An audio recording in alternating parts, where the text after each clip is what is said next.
Serbisyo Publiko. Aksyon Radio! Sa Bacolod, Aksyon Radio. Aksyon Radio! Ang mga kasaysayan kagarakter nga amon ipalayag sa palatuntunan nga ini, bungang isip lamang sang tagsulat. Kung may magpareho man sa ngalan kag kasaysayan sa matuod nga kabuhi, ina, natabuan lang. Isa lang ang amon katuyuan, nga kamo, mahatagan lang sang kalingawan. Timbangan sang katarungan. Ang timbangan sang katarungan, simbolo sang kamatuuran. Alalangay, kag patas nga pagdumalas sang kasuguan. Wala sang korupsyon, wala sang makawat, wala sang indi matarong nga buhat, kag wala sang ginapaboran. Timbangan sang katarungan. Sa kasaysayan. Animal ka, Jack. Ginghapos mo ko din sa nagatindog nga cross. Animal ka, Jack, balaan! Isa man kapamilya sang demonyo ang nagapuyo sa imo lawas. Ubuson ko sila palayas!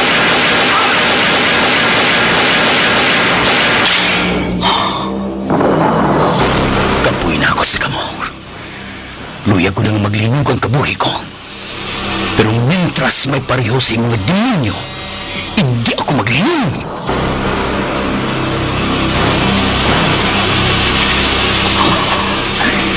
Padayon ako sa pagpangita sa inyo. Isa-isahon ko kamo. Dulong sa impyerno. Jack Balaan, Birador, kaaway bala siya sa kasuguan o kung baganihan. Jack Balaan, Birador, isa naman kaproduksyon sang MBC, DYEZ, sa Bacolod, Aksyon Radio.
sugpon sang ikadaw nga bahin sa kabuhin ni Jack Balaan, Birador, diri sa atong palatuntunan, Timbangan sang Katarungan.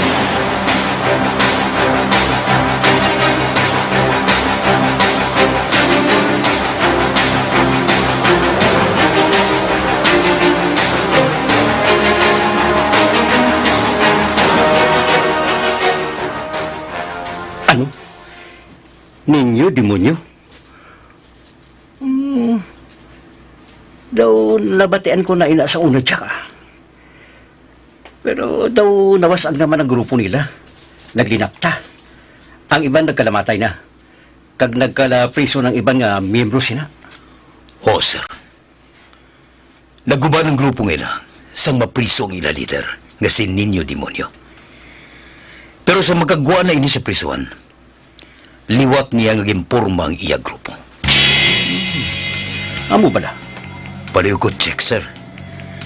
Kung wala si Ninyo Gomez, kag si Ninyo Demonyo, isa lang. Ha?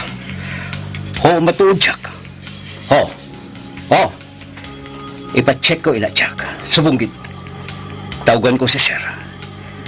Mahapos lang ini i-check. Tawagan ko si Sir Jack. Sige, sir. Kaya kung mapihut ang syagid, kinanglan mahandaan ta sila. Delikado sila nga grupo, sir. Madamo sila sa mga dalitan nga mga manug nga ginahuptan. Jack, hindi sila basta-basta nga grupo, sir. Gari samtang wala pa sila makaplasta diri sa Mayo, kinanglan gubuna naton sila. Ipacheck ko sa bonggi, Jack. Para masiguro ta.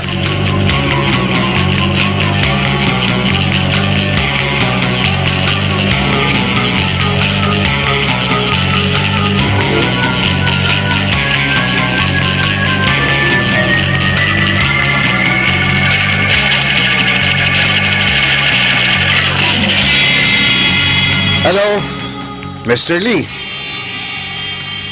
Yes, sir. Mr. Lee. Kwan, sir.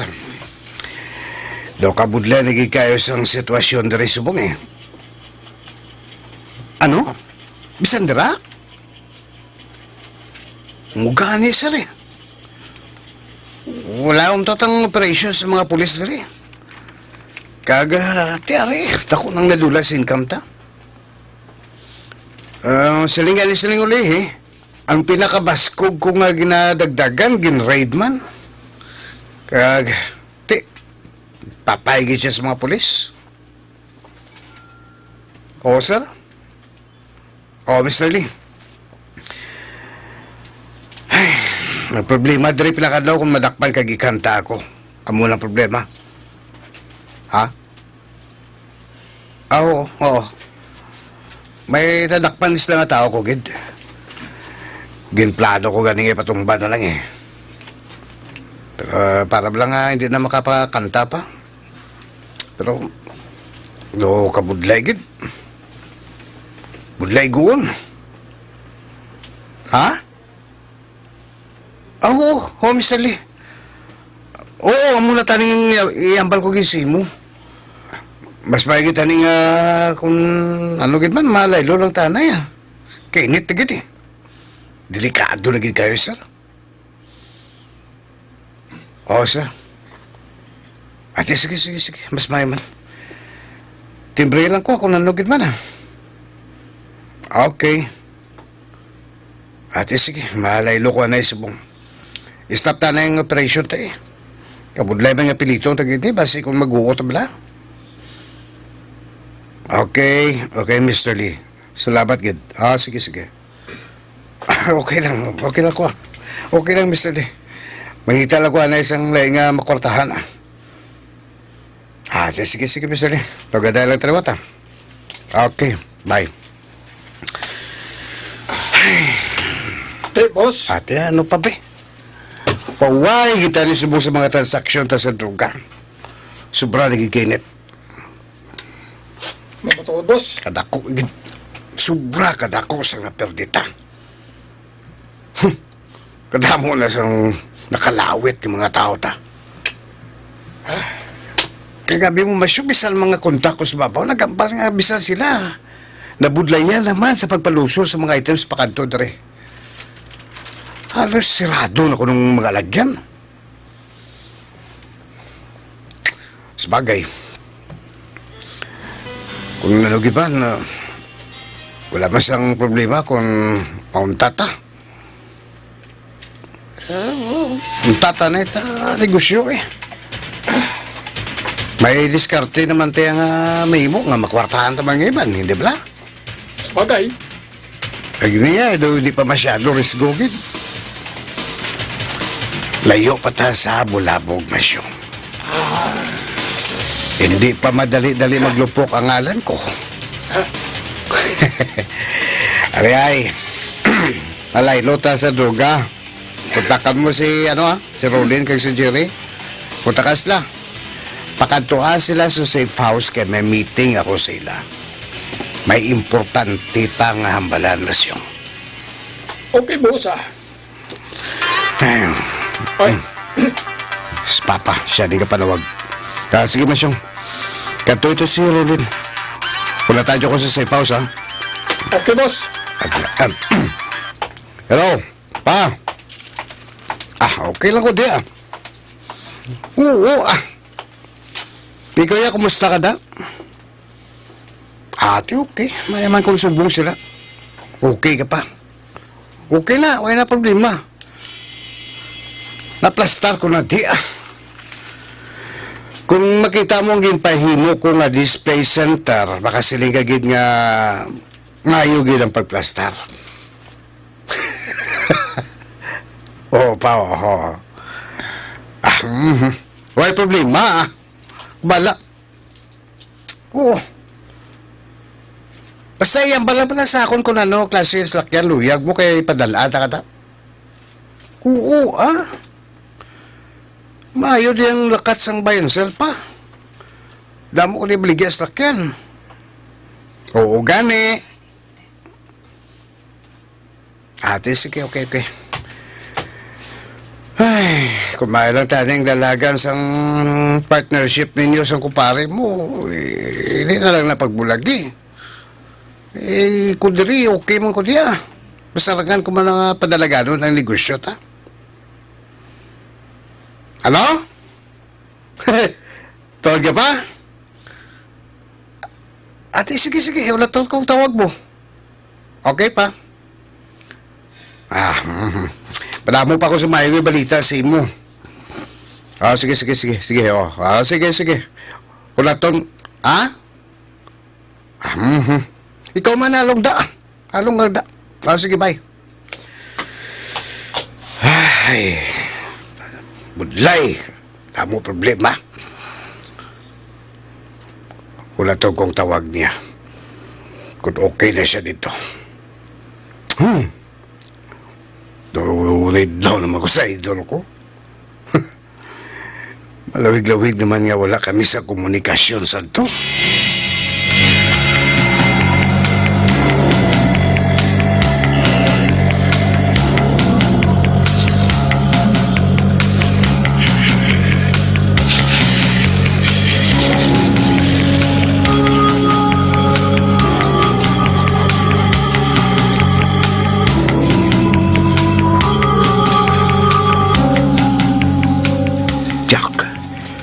Kumpirmado na. Si Major Belbes ang ginatumod nga protektor sang grupo nga nagapalaptas ng druga diri sa akong area. Naangot-angot na ang impormasyon, Jack. May grupo diri sa Iloilo na may direkta nga koneksyon sa Manila. Dito halin sa Manila ang items nga diri ginabagsak. Kag may grupo nga nagasalo diri nga amuman ang nagapalaptas ang druga diri. Kag si Major Belbes ang isa sa ila protektor. Di ninang impormasyon na ka rin, sir. Sa akong boss, kay sir, halin mismo sa babaw ang impormasyon nga ni. Halin sa bilibid ang druga. Kag may grupo nga nagasalo diri. Kuro mo. Gusto ginang timbre sa akong sa kilala ko, sir. Kag abot ko na kung kay sino grupo ang nagasalo diri. Ha? Kay sino grupo, Jack? Grupo ni Mr. Nino Gomez. Jack?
Kag bisan pihon mo, ilibay mo nga magsala ko. Si Mr. Nino Gomez kag si Nino Demonyo, isa lang. Hindi pa nato nila masiguro, Jack. Wala pa confirmation na rin sa ibabaw. Wala pa feedback halin sa iya parte sa ginapacheck up ko. Basta ako na siguro ko. Siya si Ninyo Demonyo. Wala na sa iban.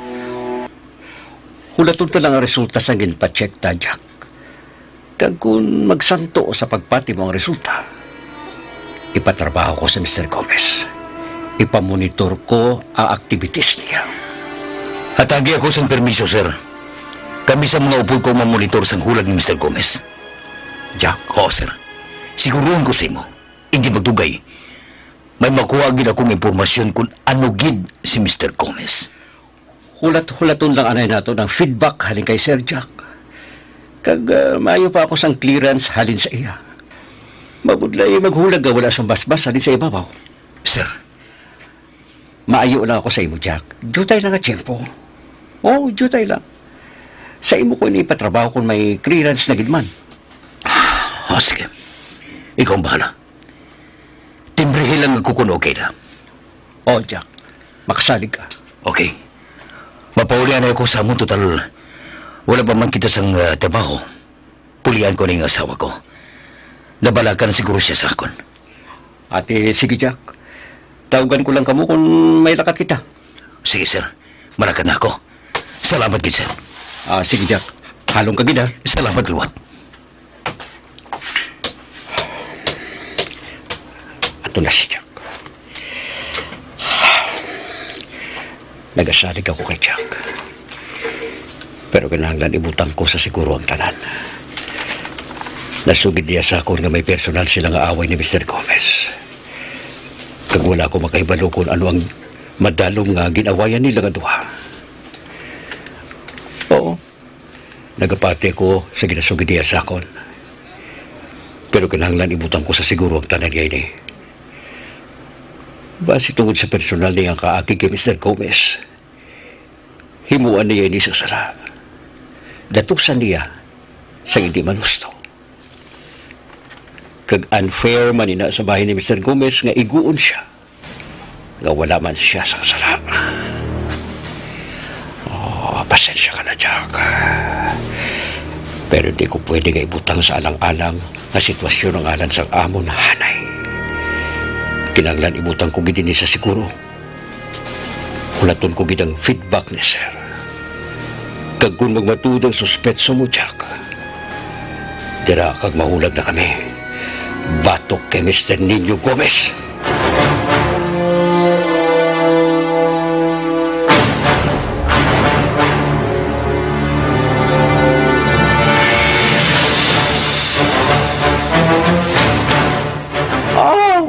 Nagpauli ka na, Jack. Abi ko nabalik ka na sa Iloilo. Oo, Montesa. May importante lang akong nga kinanglan kay sir. Kay Major. Oh, amo bala? Pauli na ako sa Bungso Oriental. Pero naghapit ako diri sa imo tungod sa trabaho nga ginatanyag mo sa akon. Jack? Oo, Montesa. Salig lang ko sa imo nga matuon lang yung sugid mo sa akon parte sa target. Ang rason kung nga luyag siya ipapatay sa mag-utod. Jack, hindi mahimo nga magbutig ako sa imo. Ang tanan-tanan nga ginasugid ko sa imo, pulos ina tanan ka matuuran. O sige. Ihatag sa ako ng kumpleto ng detalye parte sa target. Trabahoon ko siya.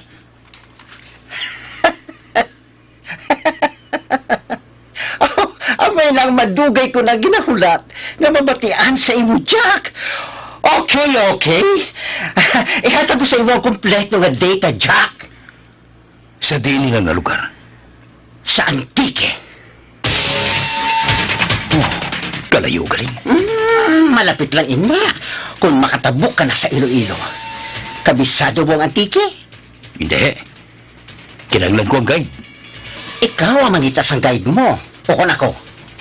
Ikaw bahala. Jack, nakapangako ako sa mag-utod. Sekreto kaayo ang transaksyon nga ini. Sila lang kag ako ang nakahibalo sini. Kag tungod kay ikaw ang matrabaho sini. O lima na kita ang nakahibalo sini. Kag hindi ko tali ako luyag nga may iban pagid nga makahibalo. Testingan ko nga mamangkot sa kinasaligan ko nga mga tao kung kabisado nila ang antige. Pero kung wala sa ilang nga duha ang makahibalo, obligado gid nga ikaw ang mahatag sang guide sa akon, Montesa. Oo, Jack. Okay. Kumpleto palihog ang data. Kagang spotter, paulaga na. Kaya sa pagbalik ko tiri, hapiton ko sa imong data purchase target. Kaya kung kumpleto lang impormasyon sang spotter, biyahiun ko na yun, Montesa. Okay, Jack. Mga sano ka makabalik diri.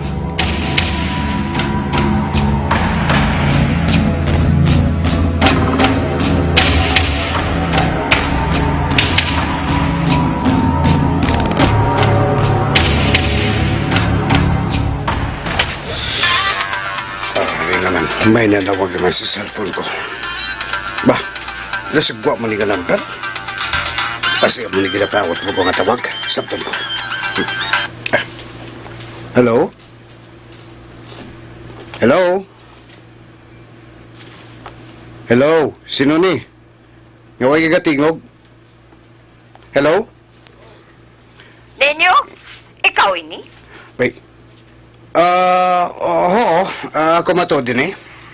Nalipat ninyo? ka na sa tingog ko. Hindi mo na ako kilala? Wait. Ano ka? Tita? Tita Priscilla? Ikaw?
Mga biyan sundan ninyo sa pagmamati ang ikaduhang nga bahin sa kabuhi ni Jack Balaan.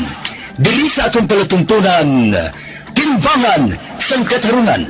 Ginsulat ni Nonoy de la Cruz. Isa paginti produksyon sang DYEZ sa Bacolod. Aksyon Radio.